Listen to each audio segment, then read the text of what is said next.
And the doctors came up to me and they said, look, we need to talk about your recovery. You're not going to be able to jump again. You're not going to be able to run again. And we don't think you're ever going to walk again. And you can imagine 24 years old. I remember just kind of being in complete denial. You know, it was like, who are you to say that I can't do these things, you know? And I think it's the same attitude that puts you on the edge of the cliff in the first place. It's kind of the attitude that brings you through something difficult like that, right? It's that resilience and that kind of attitude around you're doing things your way. And there's no one out there who's going to stop you doing that. Well, hello there, and welcome to this episode of The Terri Cole Show. I just interviewed Sebastian Bates. It was such an unbelievable interview. He's the founder of the Warrior Academy. That is an award-winning martial arts organization for developing character. 30,000 kids across 3 continents. He does so much philanthropic work. He's got an amazing story of his own, having a really bad base jump accident that was, 15, 20 years ago, and how that experience impacted basically who he became and what he's done. He's got 2 really popular podcasts. I actually was a guest on the Warrior Academy podcast, which is ranked in the top 5 of education on iTunes. And he also has an entrepreneurial podcast, which is considered like one of the top educational podcasts in the world. It's called Round Peg Square Holes. I could have just kept talking. This guy is absolutely fascinating. I hope that you are as inspired and motivated by my interview with Sebastian Bates as I was interviewing him. I'm super psyched to welcome Sebastian Bates to the Terri Cole Show. Sebastian, welcome. Terri, thank you so much for having me on. Right on. All right, so I was talking about this and the upfront. You've done so many things in your life. You've got so much going on. You've got your hands in lots of pies, but I'm most interested. We'll get to what you're doing currently, but I'm really interested in how you got here. Like, give us a little bit of, like if you were a Marvel character, you'd have an origin story. So what is your origin story that got you to this place of so much willpower is one thing, but also so much philanthropic work? So tell us a little bit about that. Yeah, absolutely. So I grew up in the countryside of England. There wasn't a lot going on around me at the time when I was growing up. My dad was in the army, so we traveled around a lot. We ended up moving schools. As a result of that, I was bullied quite badly. I think I went through about 4 years of bullying, and I started martial arts because of that. My parents put me towards martial arts to build my confidence.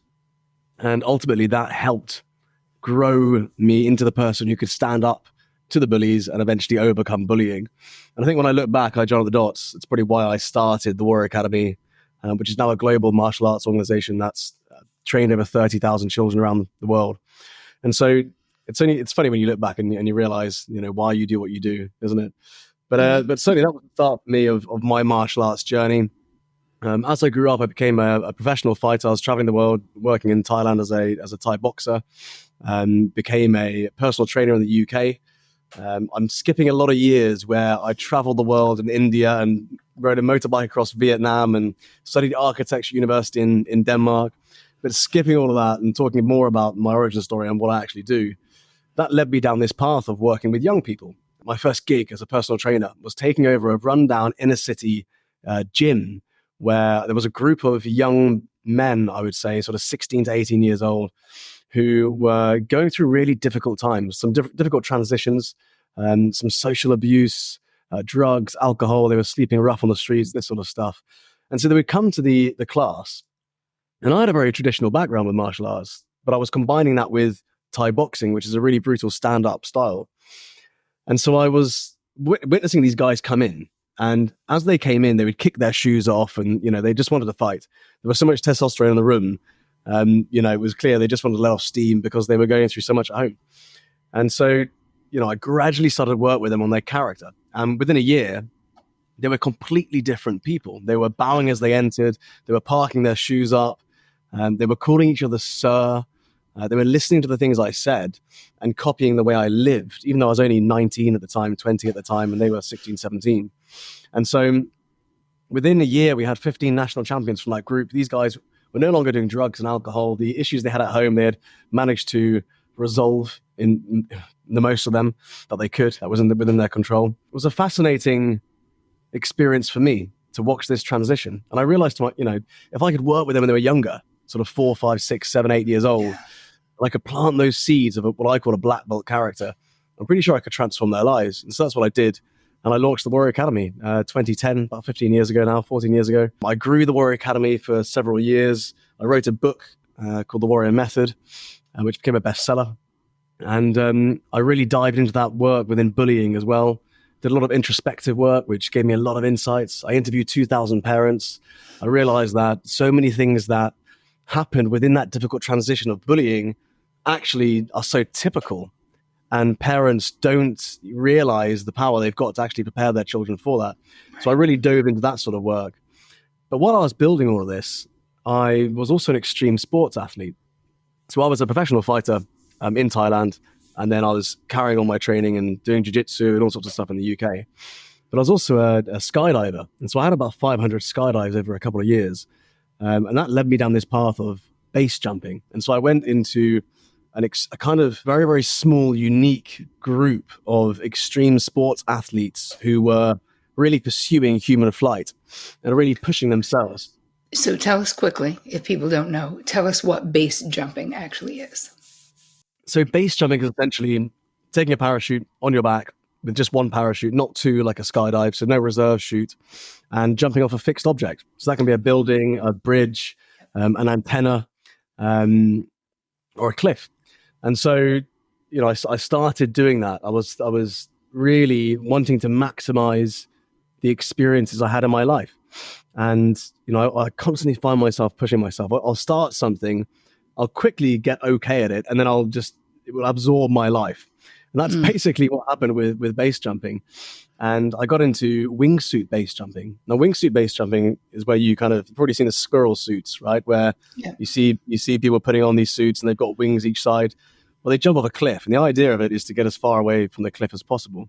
Mm-hmm. But of course, sponsorship then comes in. People want better videos and this sort of stuff. And so the change there was terrain flying. So people started to jump and then go as close to the cliff as possible to get the best shots and to basically show off the skill they've got in maneuvering through very tight situations. And so while I was doing that, several hundred flights into this, I was becoming quite experienced. I was pushing it quite far and quite hard in a very short amount of time. And I had an accident. It was my 7th jump of the day. I was actually jumping alone in Switzerland in a beautiful place called Lauterbrunnen. Standard jump for me. I went down, followed the cliff along. I kind of veered right, flared my wingsuit, so I slowed down slightly, pulled the parachute out. But as the parachute came out, I noticed that the left zip on my wingsuit was stuck. And so the right zip, I could free my arm, but I needed both to steer the canopy. So I couldn't steer the canopy, and I was going quite fast under a canopy towards telephone lines. So I had to make an emergency maneuver and use my right free arm to pull the left risers down, to basically pull the parachute to turn the canopy. But as I did that, the canopy collapsed so quickly because of the sharp turn that I basically dropped 50 foot, 5 stories. And I was 24 at the time. And fortunately, I stayed conscious. As I fell, I hit the ground, my feet first. Most of the weight was on my left foot. My head then bounced off the ground so hard, I bounced straight back up. So I was standing up before I collapsed again and broke both feet, both ankles, both legs. The tendons blew off my left ankle and the heel bone exploded, sending shards of bone up the leg. Miraculously, I stayed conscious. I was in the middle of nowhere in the mountains. Some French climbers saw me fall. And they ran over and tried to call the ambulance. But the ambulance, the heli ambulance couldn't come quick enough. So we found a sort of ambulance/taxi 2 hours later. But it took 3 hours for me to get any morphine. Oh my God. The doctors in Switzerland, they said to me when they saw the X-ray, they were quite frank, and they said, "Look, you'll never walk again. You've basically destroyed your life. You've ruined your life." Then I did a road trip from Switzerland to the UK to get surgery because I had no insurance. And that was about a 20-hour road trip. And, injecting morphine and blood thinners on the way. And as I got to the hospital in the UK, they said the same thing. I remember my friend came over and he was sat next to me. And the doctors came up to me and they said, "Look, we need to talk about your recovery. Is it okay if your friend's here?" I said, "Yeah, that's fine." And they said, "Look, you're not going to be able to jump again. And I was like, whatever, of course I am. And they said, you're not going to be able to run again, and we don't think you're ever going to walk again. And you can imagine, 24 years old, but my friend was so upset by this. He was like, you can't say that. What do you mean? You can't just say that to him while he's recovering. And I remember just kind of being in complete denial. It was like, who are you to say that I can't do these things, And I think it's the same attitude that puts you on the edge of the cliff in the first place. It's kind of the attitude that brings you through something difficult like that, right? It's that resilience and that kind of attitude around you're doing things your way, and there's no one out there who's going to stop you doing that. But I had a very harsh reality with that. The nerves were destroyed in my foot after the surgery, but they reattached everything and sorted the bones out, all this sort of stuff. I basically couldn't walk for a good 6 to 8 months. Then I was on crutches. I had a business at the time. I was teaching martial arts on crutches for about a year. I don't know how my customers stayed with me. They had this 24, 25-year-old who had basically become disabled. And there was not much hope.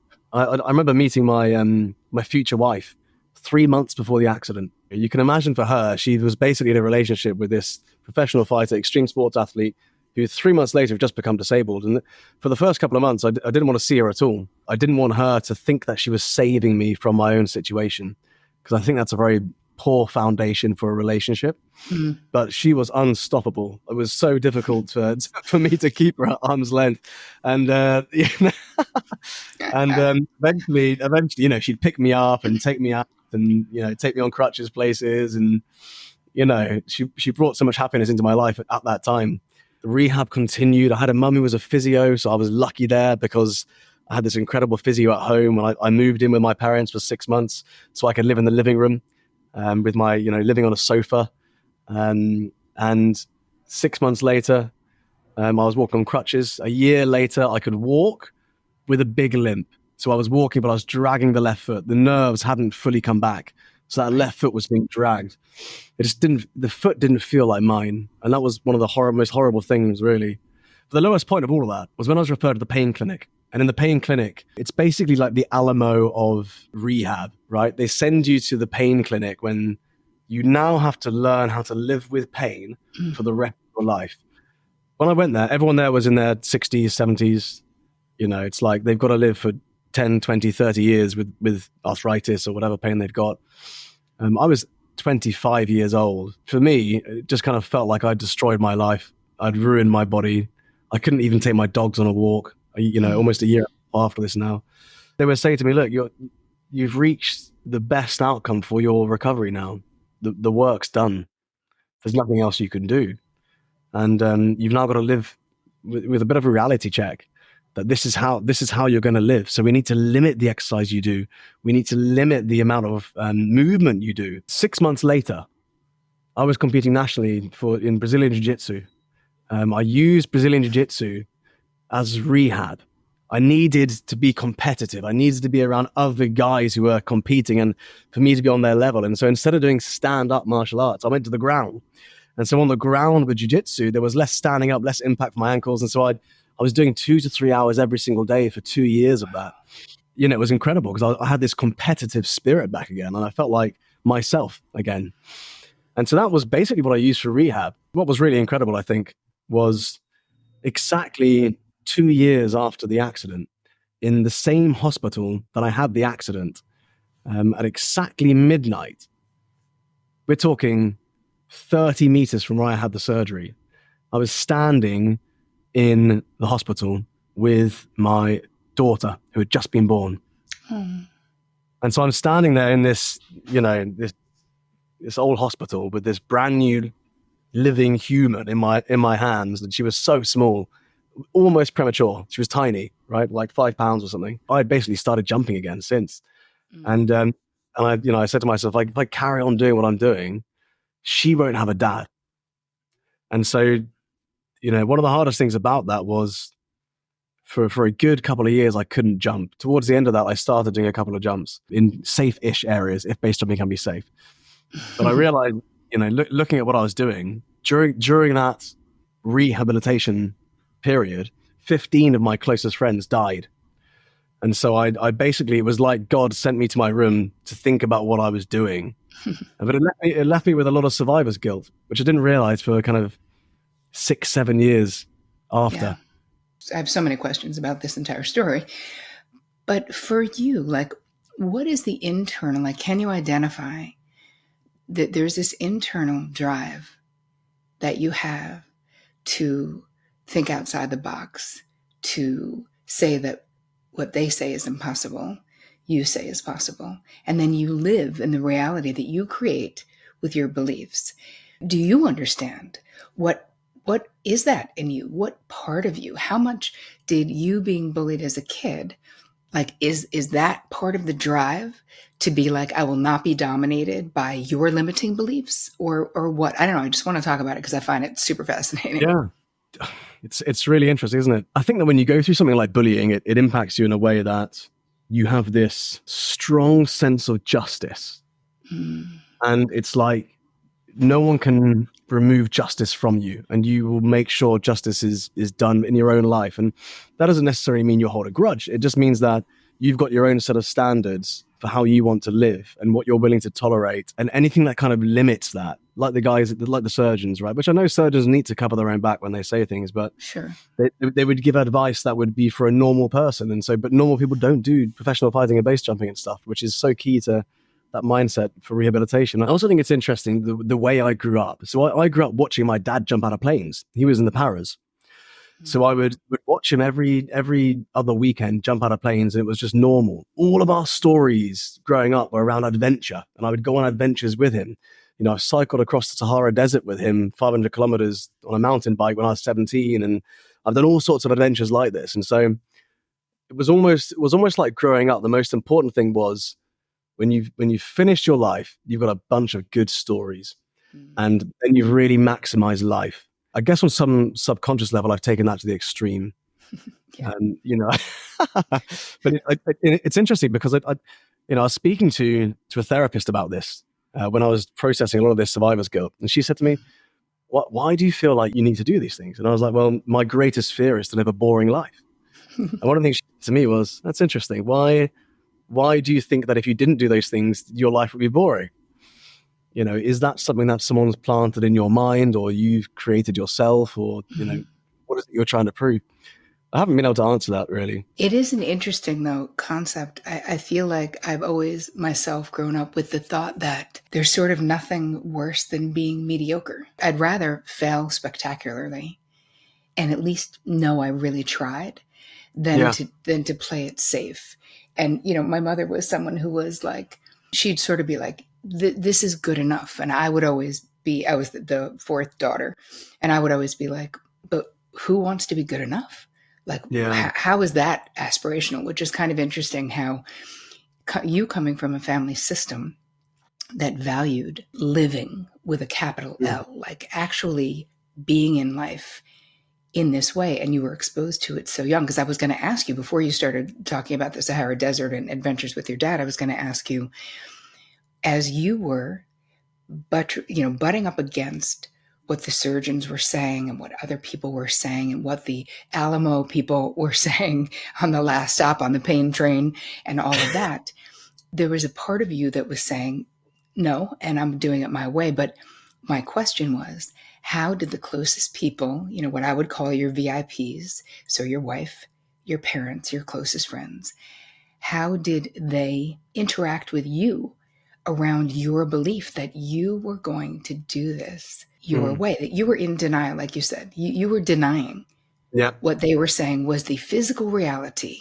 of what could be. And you proved them wrong with your willingness and your dedication to do what you needed to do. You found a different way in being on the ground. Like, you know, you needed to do it the way you needed to do it. But how did they respond? My mum is very determined woman. She's Scandinavian. She's got this Viking spirit. She would have exactly the same mindset as me. And if she didn't think that I wasn't going to be capable of recovery, she probably wouldn't have told me. My thought is that she really understands the connection between the mind and the body. If there's any element of hope missing, that influences your recovery. And so even if you've got an unrealistic expectation of your recovery, that's better than not. because you end up recovering 10% better. Do you know what I mean by that? Yeah, I do. And she's worked with so many people and helped so many people with rehabilitation that I think that was a very key part of my recovery. Having someone like that, being very conscious of how the mind worked around it, right? So there'd be days where I just felt completely hopeless, and she'd be like, right, come on, start doing the exercises. And it was from day one, training whatever muscles I could to prevent muscle atrophy when I was lying down on the sofa bed, right? It's little things like this. And from day one, there was a routine, a daily habit routine. There would be a piece of paper with everything I needed to do, and even if I didn't feel like I could do much, I was in control of what was on that piece of paper. Yep. And by doing that, you had some kind of ownership over your day.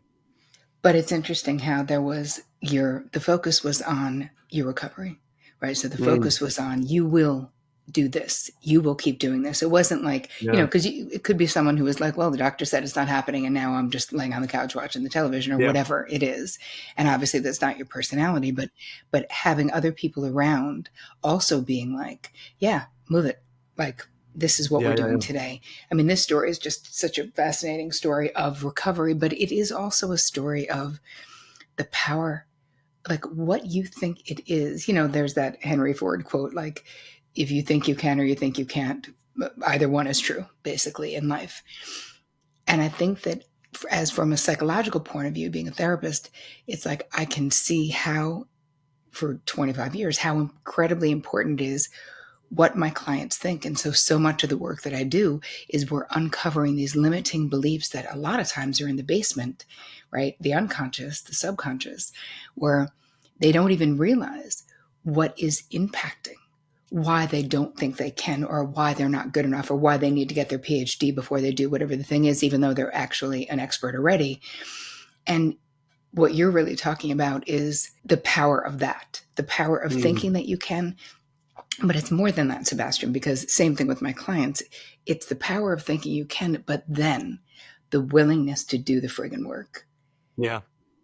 Because that mindset of, I think I can, Mike Dooley talks about, thoughts become things, think the good ones, he says, and he says, every day you're visualizing what you want in your life. You're believing it can happen as you take tangible, actual steps. Towards your dreams, right? Because it's not just sitting on your butt eating bonbons and then being like, I think I'm going to heal. I think that's the balance between motivation and discipline, right? Motivation is like this exciting emotional fantasy of what could go right in the future, and discipline is just implementation. And so, the motivation, the fantasy is, I'll be able to walk again, but discipline is doing a ridiculous amount of stretching and silly exercises and trying to get the nerves to feel again, and doing that when it feels hopeless every single day just because it's on the list.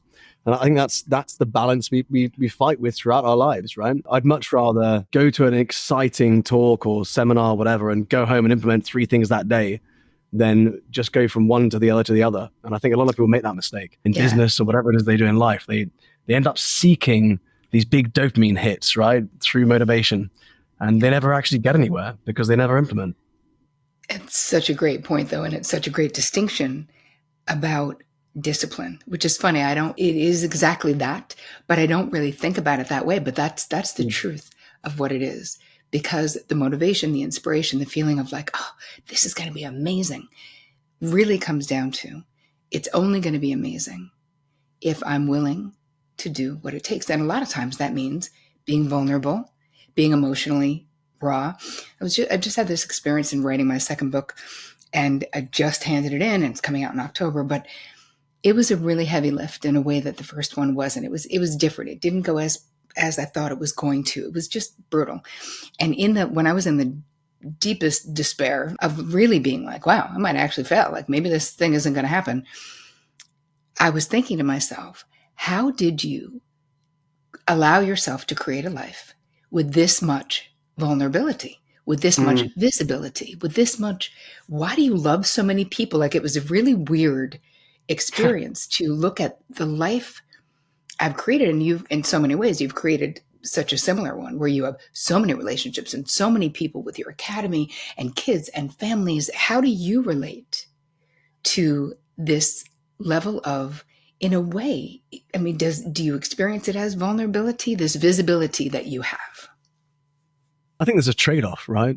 Like a lot of the time, I'm actually a really private person. I don't like to do all the stuff I need to do on camera and go out there and everyone's know everything about me. But I think that's only particularly uncomfortable if you're not congruent with who you are and who you say you are. And so what I've realized over time is that the things I talk about are the things I actually do. And if people are happy or, following or excited about the things I'm talking about and agree with me, and I've built a following from that, and I've lived true to my own values, then I think that's a great way to live. I do think that it can be challenging for people to put themselves out there. You talk about vulnerability. I think that regardless of whatever you do, you're going to be criticized heavily. But what's the trade-off, right? So the trade-off for me is, well, if I stay quiet, I probably can't make the impact I want to make in the world. I can't support my family in the way that I want to. I can't necessarily grow a business in the way that I want to. I can't grow the charity the way I want to. I can't impact many lives, not just my own, but also other people's. And so the trade-off for being a bit uncomfortable for putting myself out there, I think it's just something you get over. It's only really parents in the locations that we teach that know me quite well from a broader perspective. But I guess you do a podcast like this and you're completely transparent with everything you've gone through, and it's not necessarily comfortable. I remember talking for the first time about the accident and the recovery, and it took me 8 years to talk about it. I did loads of therapy and stuff beforehand because of the survivor's guilt I just had. There's so many friends. I didn't even know it was survivor's guilt then. But I guess it's a form of PTSD. There were so many friends I lost, and it was just like, it should have been me because I was taking much bigger risks than them. And these were such close friends I used to live with for 3 months at a time and all this sort of stuff. And so for me to process all of that, then go on stage in London, there was about 300 or 400 business owners in London I did this talk to. And I think, a third of the room were in tears by the end. And it's one of those things that impacted so many people in the room just by sharing my story. Yeah. It was a profound sense of vulnerability and transparency. If you've got the courage, can be leveraged to benefit so many other people who can use your story to help their own lives. Yep. And it was like, wow, if 20 people from this room go away and it massively influences their life, then it was worth going through all of that to do it. Deepak Chopra talks about if you go through something really brutal in life, and if you learn something that might be able to lessen the suffering of others, he talks about us in some respects having a moral obligation to share it. Yeah. Because it doesn't have to be them, right? You had that experience, and perhaps you telling those people, maybe 20, maybe 100 people, maybe, and now hundreds of thousands at this point have heard the story. How many of those people listened to that and was like, wow, this could be my pivot moment to change my life or to be more present or whatever it is that they want to do.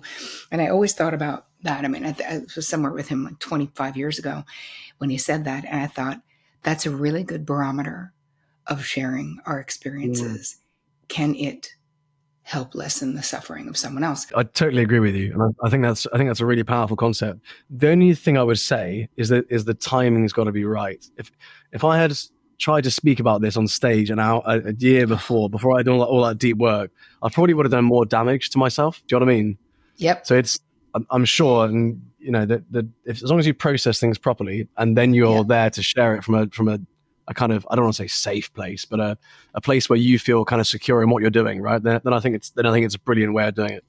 I think it's actually a great point, because when people are sharing their stuff before they've figured out their stuff, there's a burden on the listener to take care. We go, oh, I hope they're going to be okay. I always feel like this with therapists too. Like, you hear a lot about wounded healers.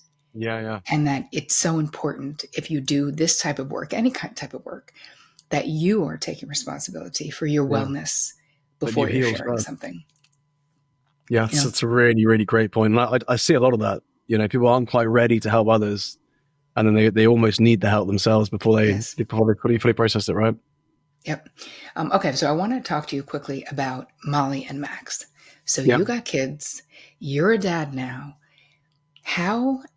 Now we've gotten a really good image of the way that you were raised. Mm-hmm. So how are you raising your kids in respect to adventure and life? Okay, great question. My wife is now 11 weeks pregnant, so we're about to have number 3. I've had a really interesting few months realizing this, and I've realized just how incredible it is to be a parent and what a gift that is. And I've got this profound sense of the next 10 years with my kids are probably going to influence the rest of my life in such a key way. So many people I know who have kids and didn't spend the time with them, they often live with a lot of regret. And they, if they don't have a good relationship with them after those teenage years, then it does impact their lives in a negative way. And so for me, I've got this kind of thought in my mind that I've just got to make the most of every single second of it. And it feels like such a privilege to have kids. And my philosophy around parenting is you're raising individuals, and, you've got an idea in your mind of what they might be. But at the end of the day, if my kids turn around when they are 10, 12 years old and say, this is what I want to do, and it's totally different to what I was expecting, as long as they truly believe that's what they want to do, I'd be happy. I think that ultimately raising kids and parenting is this balance between protection and empowerment. And I think that we can overprotect so much. And I think we do a great job of overprotecting in society. Participation medals, we bubble wrap kids, helicopter parenting, all this sort of stuff. But I see so many parents who try to over-empower.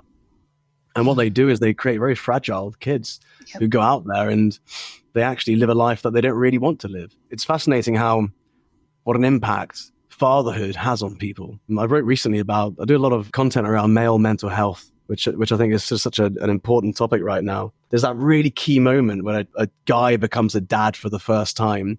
And for so many men, it turns into a midlife crisis. And I think it's a crisis of identity. They've probably been living a life that they didn't feel was their own. And now they're forced to think about, well, do I have it in me to raise another human being?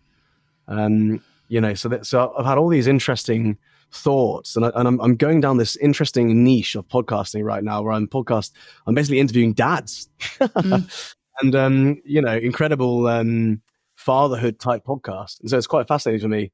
I feel like I'm on this mission just to learn to be an amazing dad, and constantly learn to do that. Right. It's so interesting though, because it's an underserved audience, right? It's I mean, most of my audience, most of the guests I have on my podcast tend to be women. It's very rare to find kind of dads doing this sort of stuff. So I'm on a mission to kind of share more content like that. Yeah, anyway, I've got a bunch of ideas for you for that. In the meantime, the last thing I wanted to cover was the most recent philanthropic work that you are doing. Share with us, because you and I were talking before we went live about this, and I'm so interested. So I'm so excited about this. I started a charity about a year and a half ago. The idea was that for every paying member we've got in the Warrior Academy, benefiting from our character development program, where we use martial arts as a vehicle to develop their character. By character, we simplify that to confidence, conduct, and concentration. We call the 3 C's. The goal was for every paying member to have a student on a scholarship, so free tuition, in a developing country.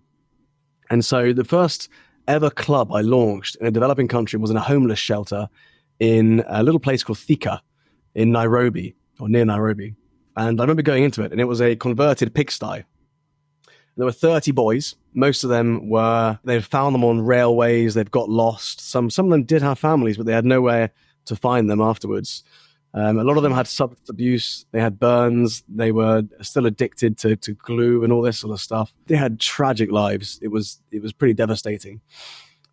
And I remember teaching a class there with 30 of them, and their faces kind of lit up when I gave them the uniforms to wear and had them teaching at the front of the class and all this sort of stuff. And it was amazing to see the impact of working with just 30 of these young boys. And so what we would do is we'd work in the homeless shelter. The biggest challenge they've got at this homeless shelter is that when they try to transition them after 6 months to full-time education, they're so terrified of authority that they end up running away from school because they've been beaten or whatever it is by their parents or the police or whatever.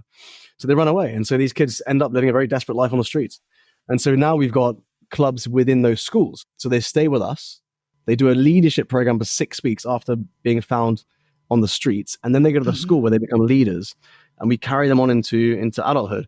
And basically, this program just grown arms and legs. And if you imagine that one little club in a homeless shelter in Nairobi, we've now got close to 4,000 street kids, orphans, children from homeless shelters, rescue centers, slums in 7 countries and 3 continents. I've just opened up a club for 1,000 kids in the largest slum in Africa. I'm in a rescue center there. Next month, I'm going to Mumbai to open up another 1,000 students, a club in one of the largest slums in India. I'm really excited. It's interesting because, like I was saying to you before, I started this just because I wanted to do it. And now it's growing so quickly. I've now gotten to the stage where I've been self-funding everything. It's cost me a fortune to do, and I'm proud of the work we've done. But I'm now looking out at how can I let other people benefit from the fulfillment I'm experiencing by doing this, and for them to be a part of it. So essentially, I've created this patronage program where I'm looking for 10 to 20 entrepreneurs who want to be a part of this incredible little group who come with me on tours of Africa. So we'll go to Kenya, do a tour of Kenya, and then see the various slums and homeless shelters where we make an impact. We'll go to the Himalayas in Nepal and fly over Everest and then hike for 6 hours to find one of our clubs in the mountains, and all these various things that we're doing for our patrons. And we're making documentaries every year about the stuff we're doing. So it's called the Bates Foundation. One of the cool things about that is my dad, who I mentioned earlier, he was the first person I found to join the company or the charity. He is the operations manager. So he left his job to work with me to manage everything. And so, we've been on some massive adventures on this, road tripping 2,000 miles across Kenya in an old Toyota, and survived. That was the first adventure with him on this charity. So it's kind of gone full circle. Him taking me on adventures and now me taking him on adventures. Amazing. I love it. All right. So tell people how they can find you, your podcast. Just give us all your info so we can put everything in the show notes. Yeah, sure. So Instagram, seb.bates.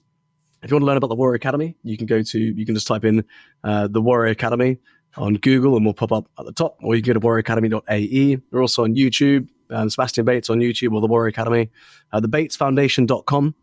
Or if you just look for the Warrior Academy podcast, there's loads. We've done about 250 episodes now. I've interviewed about 45 incredible people in the last 6 months. Wow. It's been amazing. It's, like I said, some incredible guests around parenting, therapists, doctors, psychologists. Even you were on there as well, which is one of my favorite episodes. And incredible stories of resilience. Today, I was interviewing someone at the dojo who had rowed the Pacific Ocean. And it's just amazing how many people you don't even realize what they've been up to. And that's one of the coolest things about the podcast is meeting amazing people. I will agree with that. Well, thank you so much, Sebastian. I appreciate your time. I can't wait to share this with my people. Thank you.